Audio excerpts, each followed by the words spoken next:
Bismillahirrahmanirrahim. Əmir-el-Müminin Əli əleyhissalatu vəssalam Nəhsül Bəlağədə buyurur ki,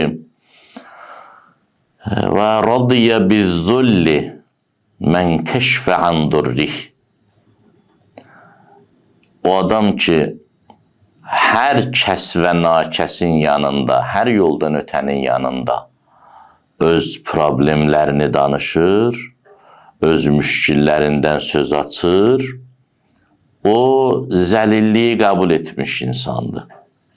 Bir insan ki, başına gələn müsibəti hər kəsə danışır, məsələn, yoxsulluğundan şikayətlənir, ya bir iflas hadisəsi baş verib ondan şikayətlənir, ya bir qəza gəlib başına, ya bir yaxını dünyadan köçüb, ya hansısa dərdi var və hər kəsə onu danışır.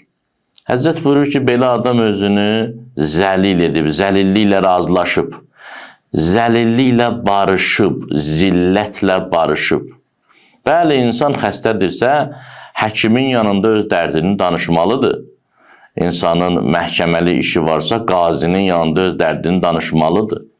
Ya bir pula ehtiyacı var, borc almaq istəyir, dostu, tanışı, ərk edə bildiyi, ürək qızdıra bildiyi, pul ala bildiyi kimə söz dərdini deməlidir. Burada problem yoxdur.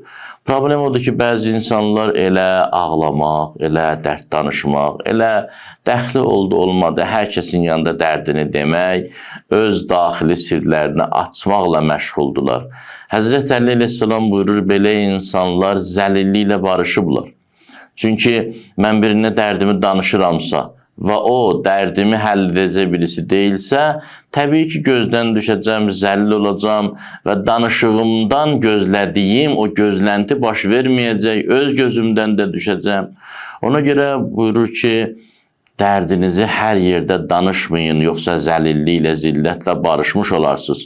Bəzi hədislərdə də deyilir ki, Allah Taala şikayətlənir, dərdini ona buna danışan bəndəsindən deyir, məni niyə gözdən salmağa çalışırsan, ay bəndəm, niyə deyirsən ona buna ki, Allah mənim başıma bunu gətirib, axı mən sənin xeyrin üçün bunu edirəm, sən anlamasan da, sən hikmətini bilməsən də.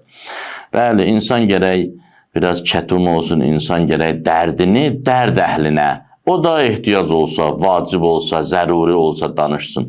Yoxsa hər yoldan ötənə dərdini, müşkülünü, zəif nöqtələrini danışan insan öz zəlilliyi ilə barışmış olur. Allah bizi zillətdən qorusun.